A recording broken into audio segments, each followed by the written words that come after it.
Cerita diawali dengan ditunjukkan sebuah komplotan penjahat yang kegiatan sehari-harinya adalah menjual jantung seseorang yang berhasil ia tangkap, di mana kali ini mereka berhasil menangkap seorang pria yang nampaknya tidak umum sama sekali, di mana pria ini seperti tidak memiliki rasa panik atau takut dan cukup low profile, sekaligus sangat amat dingin dan santai sekali ketika ditangkap. Sambil menunggu bosnya yang bernama Chow Demek, para penjahat ini menelpon customernya yang akan membeli organnya di Jepang. Dengan percaya diri mereka berdua mengatakan bahwa karakter dingin tawanannya kali ini bukanlah masalah besar baginya, tanpa tahu siapa dan apa latar belakang tawanannya ini. Sehingga dalam sekejap mata memandang, tiba-tiba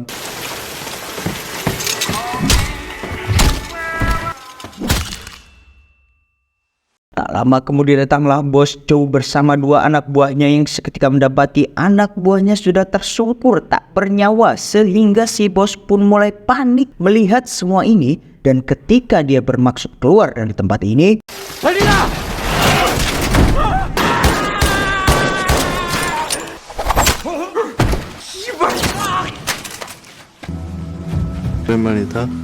rupanya mereka berdua sudah saling mengenal satu sama lain, alias sama-sama penjahat profesional. Namun dari kesantaiannya dalam hal membunuh, sepertinya dia jauh lebih profesional, yang saking santainya kegiatan membunuh targetnya ini kerap disandingi dengan sebuah siulan yang kurang lebih bunyinya seperti ini. Pokoknya begitulah. Intinya siulannya ini mampu menunjukkan seberapa profesionalnya dirinya. Karena saking terbiasanya menjalankan job ini, dia pun sudah kehilangan rasa simpati dan empatinya terhadap target. Sehingga bos Chow pun langsung diambil jantungnya secara hidup-hidup. Dan selain itu, dia pun tidak menggunakan benda tajam seperti pisau, melainkan menggunakan benda tumpul, yaitu obeng.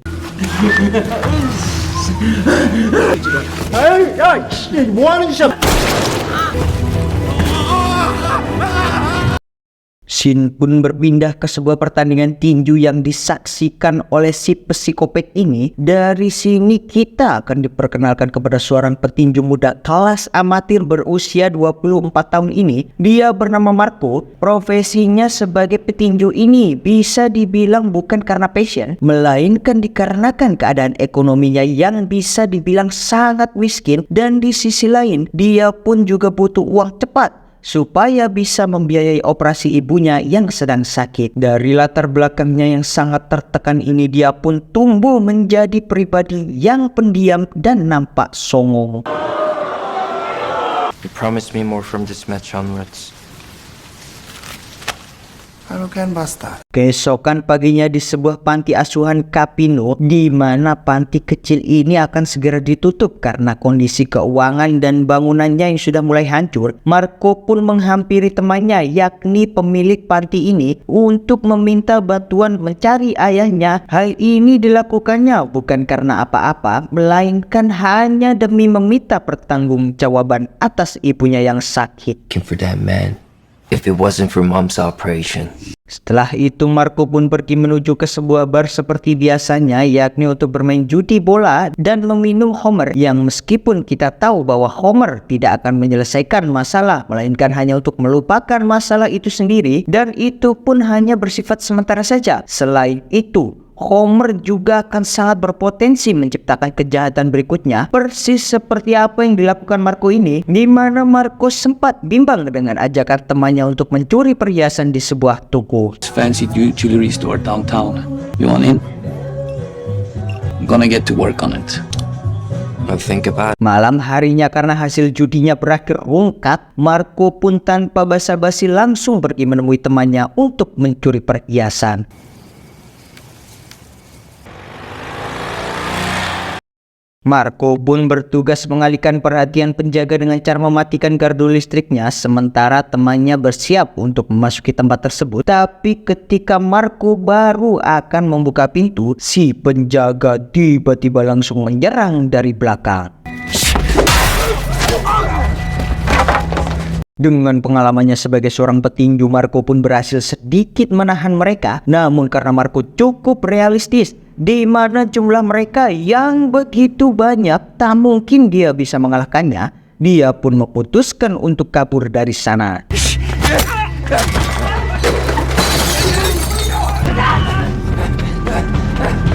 Di perjalanan dia pun tertabrak oleh mobil yang dikendarai seorang wanita. Dan karena wanita ini merasa sangat bersalah, dia pun langsung membawanya ke rumah sakit. Yang meskipun Marco sendiri sebenarnya merasa tak perlu harus ke rumah sakit segala. Aku luka popok.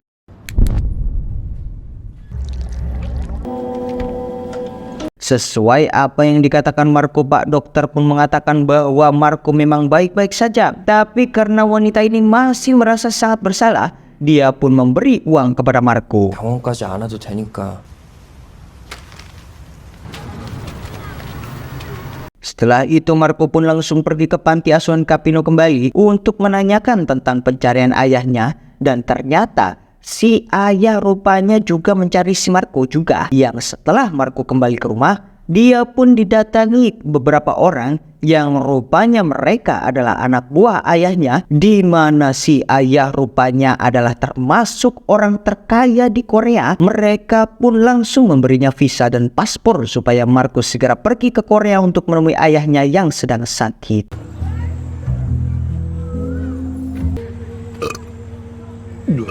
아버님이 엄청 보고 싶어 하셔. Di sisi lain kita akan diperlihatkan sosok kakak kandung Marco, yaitu Direktur Han, di mana dia nampak sudah tidak sabar menunggu kedatangan adiknya itu. Namun dari raut muka dan sikapnya yang terlihat sangat kejam itu, sepertinya si kakak memiliki maksud lain terhadap Marco. 그 잡종 새끼가 지금 오고 있다고 이리로. Di sisi lain Marco sendiri sudah menaiki pesawat dan nampak asik menonton film. Tapi tanpa sepengetahuannya, dia telah diikuti oleh si psikopat penjual organ ini.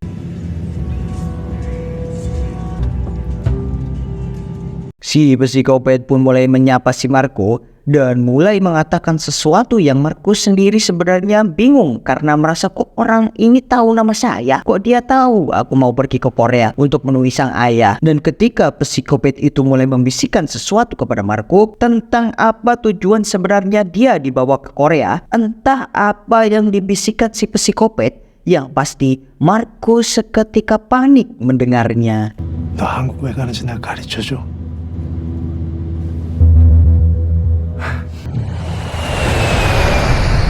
Setibanya di Korea, dari kejauhan dia sudah dipantau oleh seorang gadis remaja. Dia nampak bukan seperti gadis sembarangan karena meskipun dia agak sedikit kagum dengan ketampanan Marco, rupanya dia juga mengutus anak buahnya untuk menjalankan misinya sesuai dengan perintahnya.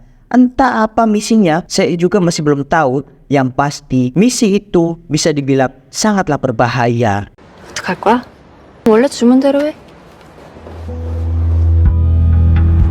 Di dalam perjalanan Marco rupanya diikuti oleh sebuah mobil yang ternyata dia adalah si psikopat yang siap membantai mereka semua. Entah apa tujuannya dan apa motifnya, semua itu masih belum diketahui.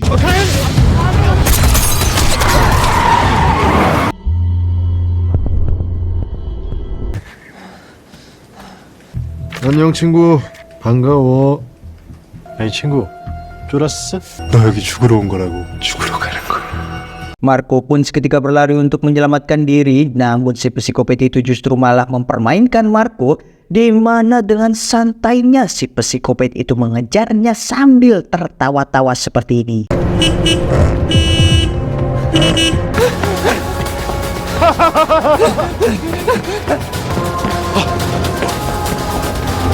Beruntungnya Marco berhasil selamat dari kejarannya karena rupanya si psikopat itu nampak ketakutan dengan hujan karena menganggap bahwa itu akan merusak ketampanannya. Dan seperti biasa, dengan siulannya dia mampu menunjukkan kepada kita bahwa dia takkan pernah gagal menerkam targetnya.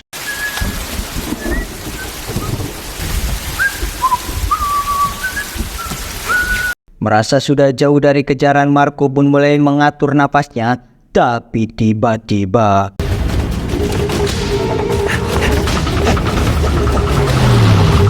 Marco pun berlari ke gang sempit. Dan karena mobilnya tak bisa masuk, si psikopat pun terpaksa harus mengejarnya sendiri. Dengan santai si psikopat pun mengejar Marco dan berhasil untuk mencekatnya.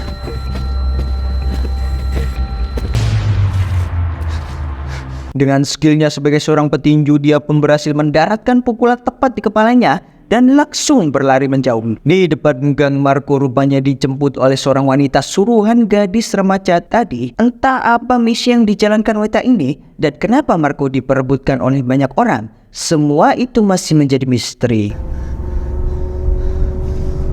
Di perjalanan, wanita ini pun kebetulan bertemu dengan Direktur Han yang ternyata mereka berdua sudah saling mengenal satu sama lain.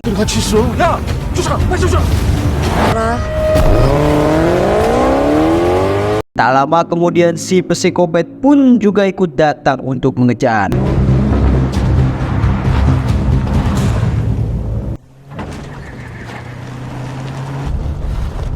Dari sini kita akan mengetahui sedikit misteri yang ada di film ini yang dijelaskan oleh wanita ini, di mana tujuan sebenarnya Marco dibawa ke Korea adalah hanya untuk diambil jantungnya saja demi kesembuhan sang ayah, di mana rupanya sang ayah sudah menulis sebuah wasiat berupa warisan yang berisi jika sang ayah bisa diselamatkan, maka seluruh kekayaannya akan diwariskan kepada si kakak yaitu Direktur Han, dan sebaliknya jika saja nyawanya tidak terselamatkan, maka seluruh harta akan diwariskan kepada adik tirinya yaitu gadis remaja yang tadi. Namun satu pertanyaan lagi yang masih belum terungkap adalah apa tujuan si psikopat itu mengejar Marco?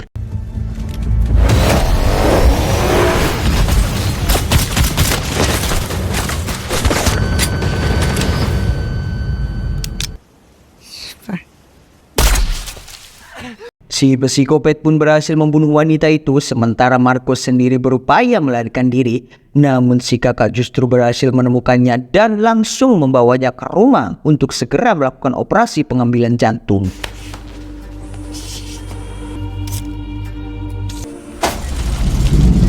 Di tengah operasi akan berlangsung, si psikopat itu ternyata berhasil membantai semua orang-orang yang ada di sana dengan cara menyamar sebagai seorang dokter.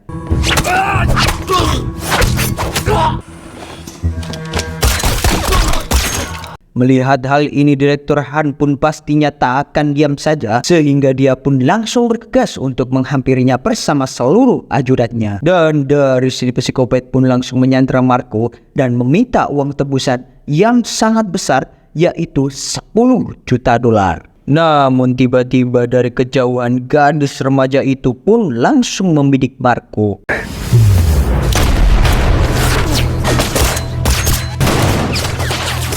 Si psikopat pun terkena tembakan di bagian kaki, sementara sang ayah pun juga ikut tertembak. Tapi untungnya dia masih bisa bertahan, sehingga si psikopat pembunuh bayaran itu pun langsung meminta uangnya kembali.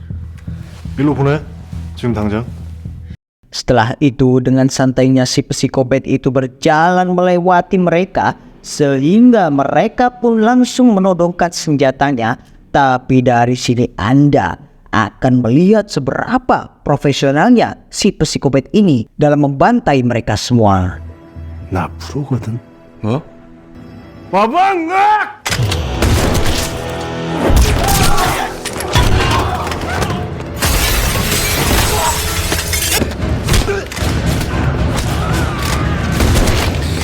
Direktur Han pun disotkan tepat di bagian perutnya, tapi seakan tak mau jika harus mati dengan cara tidak keren, dia pun langsung naik ke atas sofa dengan sombong.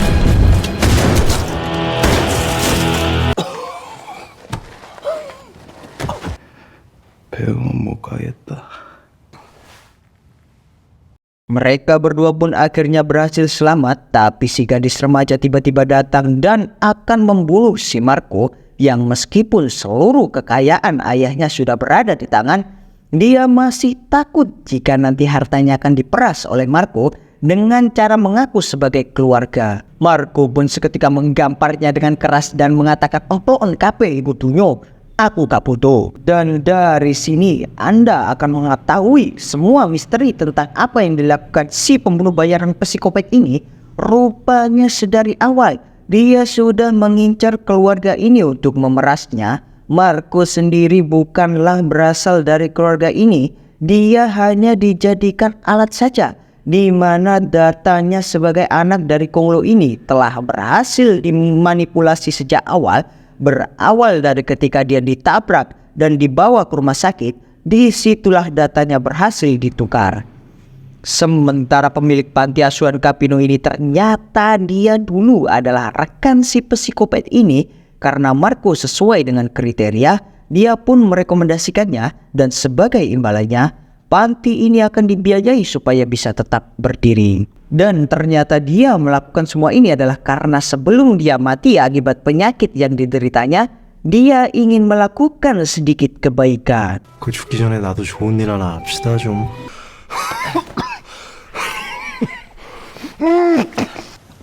야, 나 지금 시간이 별로 없어. Tamat. Saya sendiri sangat menyarankan Anda untuk menonton filmnya langsung sih, karena banyak sekali keseruan-keseruan lain yang tidak ditampilkan.